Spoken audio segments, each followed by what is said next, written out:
You're listening to Bulletproof Audio Articles, 9 Ways to Increase Emotional Intelligence by Courtney Sperlazza, MPH. Over the last decade or so, emotional intelligence has drawn a lot of attention as a way to improve your success in life. Studies have shown that high emotional intelligence is associated with satisfaction in relationships, making for a smoother transition from high school to college, influencing success in medical school, and predicting performance on cognitive tasks better than general intelligence measures, knowledge tests, and ability to calculate, etc. In this audio article, you're going to learn more about emotional intelligence and how to improve yours to thrive in your work and life. What is emotional intelligence? Emotional intelligence, or EQ, means being aware of your own emotions and the emotions of others, and the ability to control your own emotions.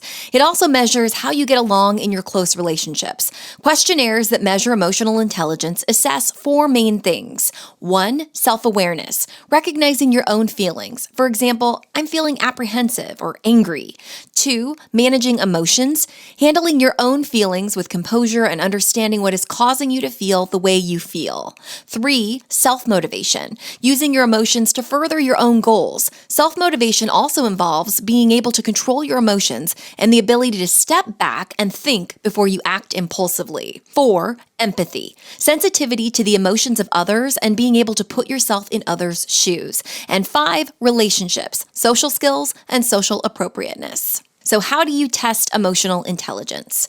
To measure emotional intelligence, a person will fill out a self-reported assessment, or a third party who knows the individual well will answer the questions about how the other person may behave in certain scenarios. There are also performance-based assessments that have people answer how they reacted in certain scenarios or how they would behave in imagined scenarios. Some of the more commonly used emotional intelligence assessments include the Myers-Solovay-Caruso-L test, that's the MSCEIT, and the Emotional Quotient Inventory, that's the EQI.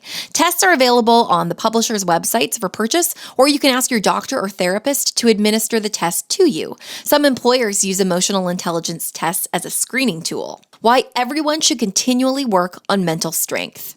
The ability to control your own emotions has a tremendous impact on how you handle every area of your life. Mentally strong people are more successful at things like work, in relationships, and in academics, just to name a few.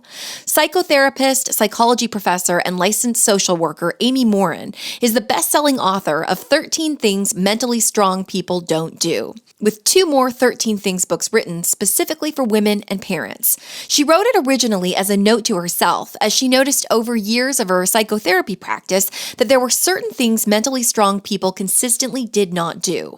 On an episode of Bulletproof Radio, psychotherapist Amy Morin shares the inspiration behind her books, including the best-selling 13 Things Mentally Strong People Don't Do. Quote, I realized that in people who were stronger than others, there were certain things that they just didn't do. So no matter what they went through, no matter what sort of practices they were doing, as long as they didn't do certain things, they came out mentally stronger, she says. So here's how to improve your emotional intelligence. 1. Practice labeling your emotions. Labeling your emotions brings to light how your feelings might be impacting your thoughts around a situation. Although feelings affect every decision you make, most people don't spend much time thinking about how they're feeling, says Morin. In fact, they're often more comfortable saying things like, I had butterflies in my stomach, or there was a lump in my throat, rather than saying, I feel anxious, or I feel sad. Bonus, when you're in an emotional situation with another person, label their emotion too. In most cases, you'll want to keep that to yourself. 2. Limit your screen time. Studies have shown that screen time makes it more difficult to read emotions. Morin advises, quote, staring at your laptop or smartphone for countless hours can impair your ability to read other people's feelings. Consider doing a digital detox every once in a while. Going a few days without your electronics could do wonders for your ability to read other people's emotions. Bulletproof performed our own digital detox experiment, and you can check out that video on YouTube or check out a link in our description for an article about it.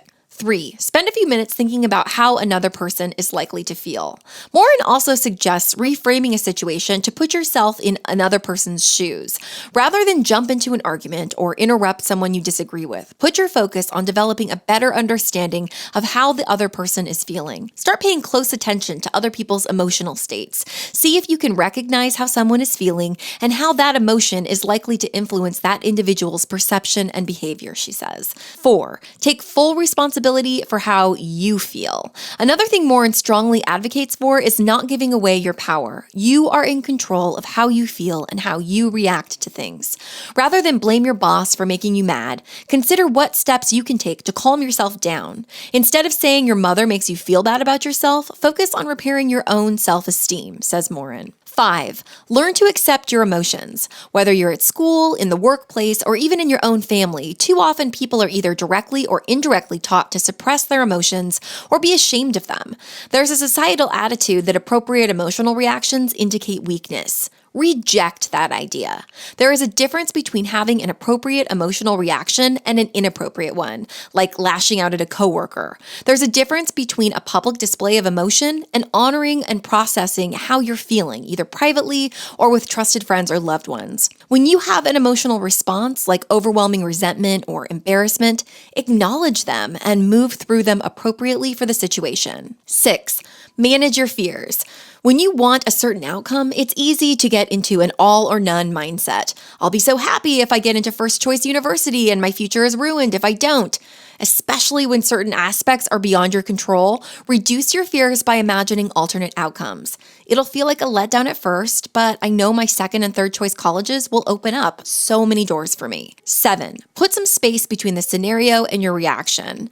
When you're in a difficult conversation, don't feel the need to come to a resolution right away. Politely excuse yourself to collect your thoughts. Some things to try. You could take a walk, call someone for advice as long as the matter is not private, splash some water on your face, or get outside to cool off, literally and figuratively. Cooling your body temperature reduces stress.